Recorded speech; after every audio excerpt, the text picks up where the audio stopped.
White പേപ്പറിൻ്റെ മറ്റൊരു വീഡിയോയിലേക്ക് എല്ലാ കൂട്ടുകാർക്കും സ്വാഗതം.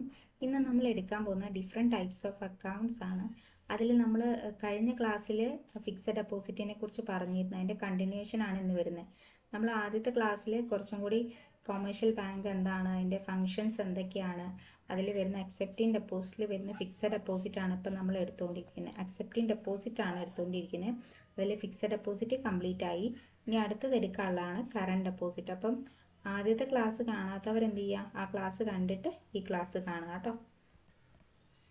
ഇനി കറണ്ട് ഡെപ്പോസിറ്റ് എന്ന് പറഞ്ഞാൽ അതിൻ്റെ മറ്റൊരു പേരാണ് എന്ത്, running account, active account, demand deposit എന്നൊക്കെയാണ് മറ്റ് പേരുകളിൽ അറിയപ്പെടുന്നത് കേട്ടോ. എന്തൊക്കെയാണ്? Running account, active account, demand deposit. These accounts are intended for businessmen, traders, joint stock companies, institutions, public authorities, and public corporations, etc., who have to maintain a large number of payment on a single day. ഒരു single day എന്ത് ചെയ്യണം, large number of transactions നടക്കണമെന്ന് വിചാരിക്കുക. അങ്ങനെയുള്ള ആളുകൾക്ക് എന്ത് ചെയ്യാം, current deposit choose ചെയ്യാം. അതുകൊണ്ടാണ് ബിസിനസ്മാനും ട്രേഡേഴ്സും ഒക്കെ എന്ത് ചെയ്യുന്നത്, ഈ കറണ്ട് ഡെപ്പോസിറ്റ് എടുക്കണമെന്ന് കൂടുതൽ ആളുകളും സജസ്റ്റ് ചെയ്യുന്നത്. ഓക്കെ, അപ്പം ഈ ഒരു ക്വസ്റ്റ്യൻ വന്നിരുന്നു, കഴിഞ്ഞ പ്രാവശ്യത്തെ പ്രീവിയസ് ഇയർ ക്വസ്റ്റ്യൻ ആയിരുന്നു. ട്രേഡേഴ്സ് എന്നുള്ളതായിരുന്നു അതിൻ്റെ ആൻസർ. കറണ്ട് ഡെപ്പോസിറ്റ് ആർക്ക് വേണ്ടിയുള്ളതാണ്, എന്തിനു വേണ്ടിയുള്ളതാണെന്ന് ചോദിച്ചിട്ടുണ്ട്. ട്രേഡേഴ്സ് ആണ് മെയിനായിട്ട് ആൻസർ വരിക. അല്ല ബിസിനസ്മാൻ എന്നുണ്ടെങ്കിൽ ബിസിനസ്മാൻ എന്ന് കൊടുക്കുക. അതാണ് അതിൻ്റെ കറക്റ്റ് ആയിട്ടുള്ള ആൻസർ കേട്ടോ.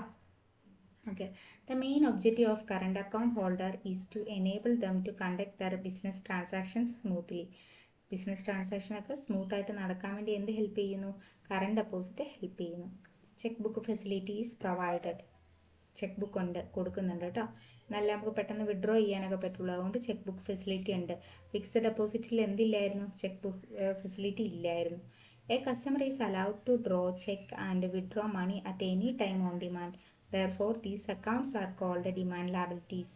Demand liabilities എന്നാണ് കറണ്ട് ഡെപ്പോസിറ്റ് എന്ന് പറഞ്ഞാൽ ഒരു ഡിമാൻഡ് ലാബിലിറ്റി ആണെന്ന് പറയുന്നത്. എന്തുകൊണ്ടാണ് ഡിമാൻഡ് ലാബിലിറ്റി ആണെന്ന് പറയാൻ കാരണം, അവരെപ്പോഴാണോ ഡിമാൻഡ് ചെയ്യുന്നത്, ഏത് ടൈമിലായാലും അവർക്ക് എന്ത് ചെയ്യണം, മണി വിഡ്രോ ചെയ്യാൻ പറ്റണം. അതുകൊണ്ടാണ് അത് ഡിമാൻഡ് ലാബിലിറ്റി ആയിട്ട് പറയുന്നത്. ലാബിലിറ്റി എന്ന് പറയാൻ കാരണം എന്താ, കാരണം നമ്മൾ എപ്പോൾ ചോദിക്കുന്നു അത് തിരിച്ചു കൊടുക്കണം. അതുകൊണ്ട് ബാങ്കിന് അതൊരു ബാധ്യതയാണ്. അതുകൊണ്ടാണ് അത് ഡിമാൻഡ് ലാബിലിറ്റി ആയിട്ട് പറയുന്നത്. ഫിക്സഡ് ഡെപ്പോസിറ്റ് എന്തായിരുന്നു, അതൊരു കോൺട്രാക്ച്വൽ ലാബിലിറ്റി ആണ് അല്ലേ.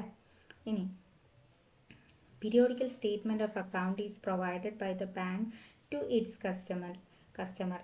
പീരിയോഡിക്കൽ സ്റ്റേറ്റ്മെൻറ്റ് ഓഫ് അക്കൗണ്ട്, ഓരോ ടൈമിലെ അക്കൗണ്ടിൻ്റെ സ്റ്റേറ്റ്മെൻ്റ് ഒക്കെ എന്ത് ചെയ്യുന്നുണ്ട്, കസ്റ്റമർക്ക് ബാങ്ക് പ്രൊവൈഡ് ചെയ്യുന്നുണ്ട്. Money can be deposited any number of time. എത്ര തവണ വേണമെങ്കിലും ഇതിൽ ഡെപ്പോസിറ്റ് ചെയ്യാം. Okay, no restrictions are imposed on the amount and the number of withdrawals to be made each day. Withdraw നടത്തുന്നതിനും കുഴപ്പമില്ല, ഡെപ്പോസിറ്റ് എത്ര തവണ നടത്തിയാലും കുഴപ്പമില്ല എന്നാണ് പറയുന്നത്.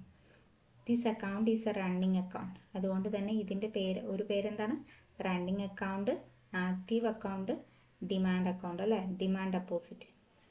It may be operated upon any number of times during a working day. എത്ര തവണ വേണേലും ഡെപ്പോസിറ്റ് ചെയ്യുക, എത്ര തവണ വേണേലും വിഡ്രോ ചെയ്യാന്ന് പറയുമ്പോൾ it may be operated upon any number of times. Okay, banks can prescribe minimum balance to be held in the account and can levy penal charges in case of non-maintenance of minimum balance. These minimum balances varies from bank to bank. എന്താ പറഞ്ഞത്, current അക്കൗണ്ടിൽ minimum balance ഉണ്ടായിരിക്കണം എന്നാണ് പറയുന്നത്. അങ്ങനെ ബാങ്കിൽ balance ഇല്ലെങ്കിൽ എന്ത് ചെയ്യണം, നോൺ മെയിൻ്റനൻസിന് അവർ ഒരു ഫൈൻ ഈടാക്കുന്നുണ്ടെന്നാണ് പറയുന്നത്. Deposit can be made by pay in slip and withdrawals can be made by cheque. ഈ ഡെപ്പോസിറ്റ് എങ്ങനെയാണ് മെയ്ഡ് ചെയ്യുന്നതെന്നുള്ളൊരു ക്വസ്റ്റ്യൻ പ്രീവിയസ് ഇയർ ക്വസ്റ്റ്യനിൽ ഞാൻ കണ്ടിട്ടുണ്ട്. പേ ഇൻ സ്ലിപ്പ് ത്രൂ ആണ് ഡെപ്പോസിറ്റ് നടത്തുന്നത് കേട്ടോ. Deposits can be made by pay in slip and withdrawals can be made by done by cheque. Withdraw നടത്തുന്നത് ചെക്ക് വഴിയും ഡെപ്പോസിറ്റ് നടത്തുമ്പോൾ നമുക്ക് പേ ഇൻ സ്ലിപ്പ് വഴിയാണ് നടത്തുക. ഇനി over draft facilities are given for this account. Account can be overdrawn by special arrangement with the bank. എന്താ പറഞ്ഞത്, ഇതിൻ്റെ അകത്ത് ഓവർ ഡ്രാഫ്റ്റ് ഫെസിലിറ്റി ഉണ്ട്. നമുക്ക് അക്കൗണ്ടിലുള്ള എമൗണ്ടിനെക്കാട്ടിലും കൂടുതൽ എമൗണ്ട് പിൻവലിക്കാൻ പറ്റും എന്നുള്ള സവിശേഷത കറണ്ട് അക്കൗണ്ടിന് മാത്രമുള്ള പ്രത്യേകതയാണ്. Banks provide no interest for this account because a banker has to keep large amount of liquid cash to meet the demand of current account holders. എന്താ പറയുന്നത്? ഈ ഒരു അക്കൗണ്ടിന് എന്തില്ല, ഇൻട്രസ്റ്റ് കിട്ടില്ല. കാരണം എന്തുകൊണ്ടാണ് കാരണം എന്ന് ചോദിച്ചിട്ടുണ്ട്. എപ്പോഴാണ് കസ്റ്റമർ വന്ന് ചോദിക്കുകയാണ് എനിക്ക് പൈസ വേണമെന്ന് പറഞ്ഞാൽ അപ്പം എടുത്തു കൊടുക്കണം. അപ്പോൾ എന്ത് ചെയ്യണം? ലിക്വിഡ് ക്യാഷ് ആയിട്ട് എപ്പോഴും ഇവർ ഒരു എമൗണ്ട് കീപ്പ് ചെയ്ത് വെച്ചിരിക്കണം അല്ലേ. അങ്ങനെ കീപ്പ് ചെയ്ത് വെക്കുമ്പോൾ ഇവർക്ക് എന്ത് ചെയ്യും? ഇവർക്ക് മറ്റാവശ്യങ്ങൾക്ക് ഈ എമൗണ്ട് എടുക്കാൻ പറ്റില്ലല്ലോ. അതുകൊണ്ട് തന്നെ ഇതിന് ഇൻട്രസ്റ്റ് ഉണ്ടാവില്ല എന്ന് പറയുന്നു. ഇൻട്രസ്റ്റ് ഉണ്ടാവില്ല എന്ന് മാത്രമല്ല, ഇതിന് ചാർജസ് ഒക്കെ ആപ്ലിക്കബിൾ ആണ്. Bank charges are applicable. Incidental charges are levied on unremunerative accounts for the work and expenses involved in its maintenance. എന്താ പറയുന്നത്? ബാങ്ക് ചാർജസ് ഉണ്ട്, ഇൻസിഡൻ്റൽ ചാർജസ് ഉണ്ട്. കാരണം എന്താ? അൺറെമ്യൂണറേറ്റീവ് അല്ലേ എന്ന് പറഞ്ഞാൽ അവർക്കൊരു ഉപകാരമില്ല, ബാങ്കിന് ഉപകാരമില്ല അങ്ങനെ ചെയ്യുന്നുണ്ട്. അതുകൊണ്ട് തന്നെ the current accounts do not have any fixed maturity as these are continuous basis account. ഇതിനെന്താ ഒരു മെച്യൂരിറ്റി പീരീഡ് ഒന്നുമില്ല. ഫിക്സഡ് ഡെപ്പോസിറ്റിൽ ഒരു ഫിക്സഡ് പീരീഡിലേക്കാണ് നമ്മൾ ഡെപ്പോസിറ്റ് ചെയ്യുക. ഇതിലങ്ങനെ ഒരു മെച്യൂരിറ്റി പീരീഡ് ഇല്ല, കണ്ടിന്യൂസ് ബേസിസിലായിരിക്കും ഇത് പോവുക. Letter of introduction compulsory for current account. Letter of introduction വേണം. മറ്റൊരാൾ ബാങ്കിനെ പരിചയപ്പെടുത്തി കൊടുക്കണം ഇനി ആളെക്കുറിച്ച് നല്ല കസ്റ്റമർ ആണെന്നുള്ളതൊക്കെ ഒരു ലെറ്റർ ഓഫ് ഇൻട്രൊഡക്ഷൻ വേണം എന്നാണ് പറയുന്നത്. കറണ്ട് അക്കൗണ്ടിൽ അത് കമ്പൽസറി ആണ് കേട്ടോ. ഇനി കറണ്ട് അക്കൗണ്ട് ഏകദേശം ഓക്കെ അല്ലേ? നമ്മൾ എന്ത് ചെയ്യുന്നുണ്ട്? എന്തൊക്കെയാണ് കറണ്ട് അക്കൗണ്ടിൽ പറഞ്ഞാൽ? കറണ്ട് അക്കൗണ്ട് എന്ന് പറഞ്ഞാൽ ഡിമാൻഡ് ചെയ്യുന്ന ടൈമിൽ തന്നെ നമ്മൾ എന്ത് ചെയ്യണം? ബാങ്ക് റീപേ ചെയ്യണം അല്ലേ, എമൗണ്ട് കൊടുക്കണം. അതുകൊണ്ട് തന്നെ അതിന് ഇൻട്രസ്റ്റ് ഇല്ല. പിന്നെ ചെക്ക് ബുക്ക് പ്രൊവൈഡ് ചെയ്യുന്നുണ്ട്. ഇതൊരു ഡിമാൻഡ് ലാബിലിറ്റി ആണ്. പിന്നെ മറ്റു പേരുകൾ എന്തൊക്കെയായിരുന്നു? Active account, running account, demand deposit account അല്ലേ, അങ്ങനെയൊക്കെ പേരുകളിൽ അറിയപ്പെടുന്നുണ്ട് കറണ്ട് അക്കൗണ്ട്.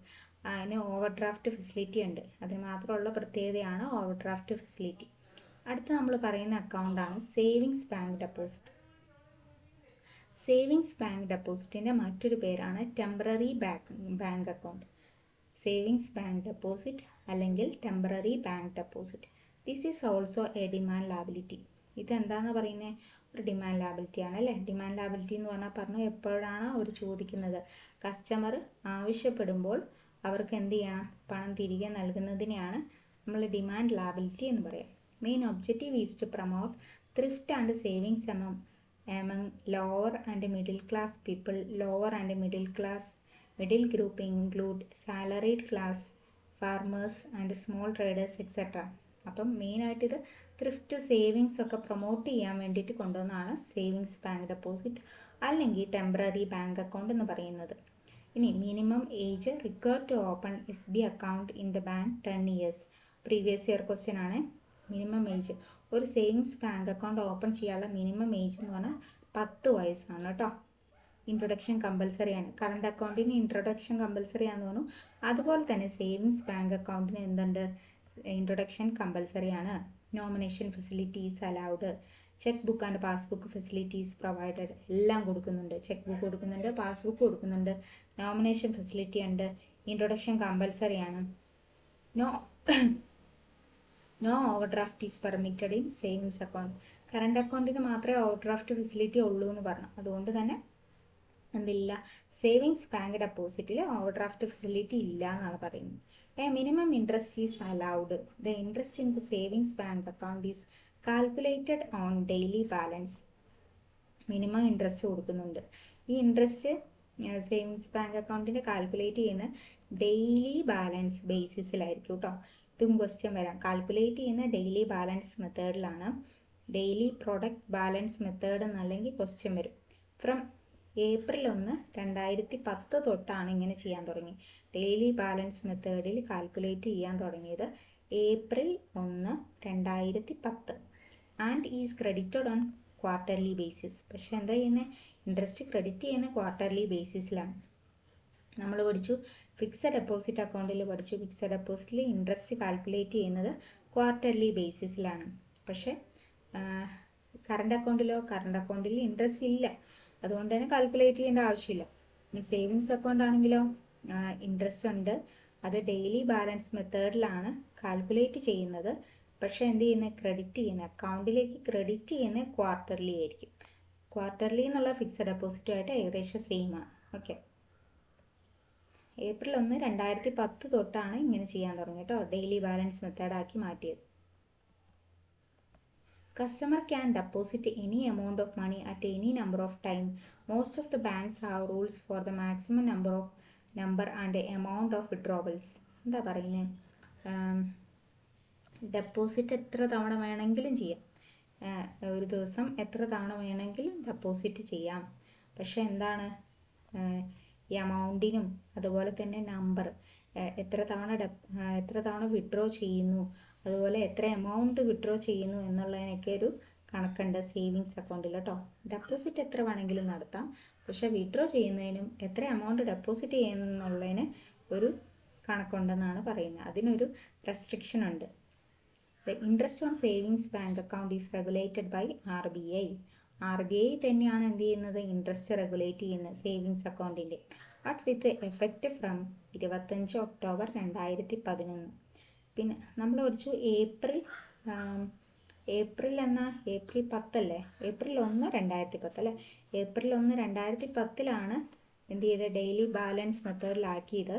ഇവിടെ പറയുന്നത് 25 ഒക്ടോബർ 2011 എന്ത് ചെയ്തത്, ഈ RBI ഇതൊക്കെ റെഗുലേറ്റ് ചെയ്യാൻ തുടങ്ങിയത്. Banks are free to decide the same within certain conditions and limits imposed by RBI. അപ്പോൾ ബാങ്കിന് എന്ത് ചെയ്യാം, ഡിസൈഡ് ചെയ്യാം, ഇൻട്രസ്റ്റ് ഒക്കെ ഡിസൈഡ് ചെയ്യാം, പക്ഷേ ഒരു ലിമിറ്റ്സ് വെച്ചിട്ടുണ്ട്. അത് RBI കൊണ്ടുവന്ന കണ്ടീഷനാണ്. Loan facility is not allowed. ഈ സേവിങ്സ് ബാങ്ക് അക്കൗണ്ട് വെച്ചിട്ട് നമുക്ക് എന്ത് ചെയ്യാൻ പറ്റില്ല, ലോൺ എടുക്കാൻ പറ്റില്ല എന്നാണ് പറയുന്നത്. Call deposit is the modification of SD account. ഇത് ക്വസ്റ്റ്യൻ വന്നിട്ടുണ്ട്. Call deposit is the modification of SD deposit. നമ്മൾ സേവിങ്സ് ബാങ്ക് ഡെപ്പോസിറ്റിൻ്റെ കാര്യം പറഞ്ഞു, അതിൻ്റെ ഒരു മോഡിഫിക്കേഷൻ ആണ് എന്ത്, കോൾ ഡെപ്പോസിറ്റ് എന്ന് പറഞ്ഞാൽ. എന്താണ് കോൾ ഡെപ്പോസിറ്റ് എന്ന് പറഞ്ഞാൽ, in this case notice of withdrawal at a reasonable time is given by the customer to the bank. Withdraw ചെയ്യുന്നതിന് മുമ്പ് തന്നെ നോട്ടീസ് കൊടുക്കണം എന്നാണ് പറയുന്നത്. നേരത്തെ ഒരു notice of withdrawal at a reasonable time is given by the customer to the bank.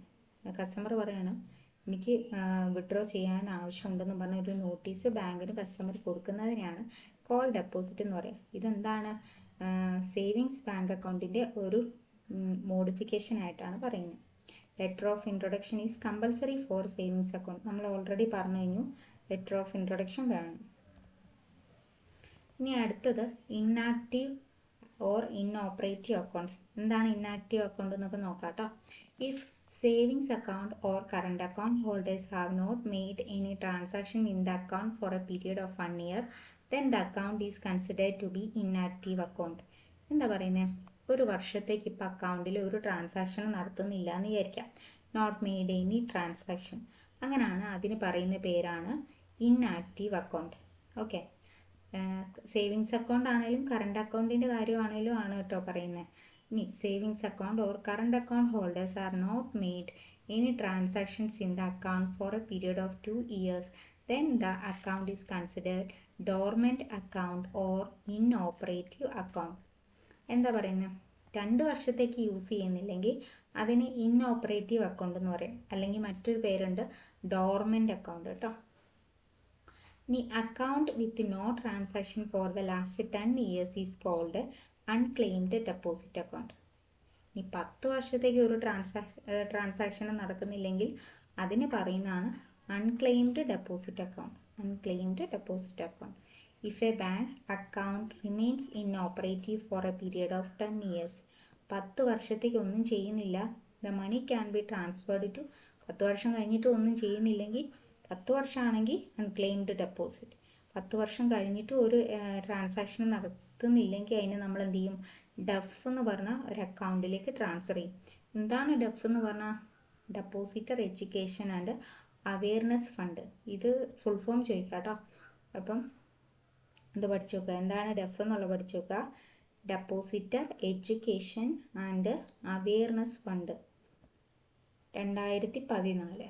Depositor education and awareness fund. Okay.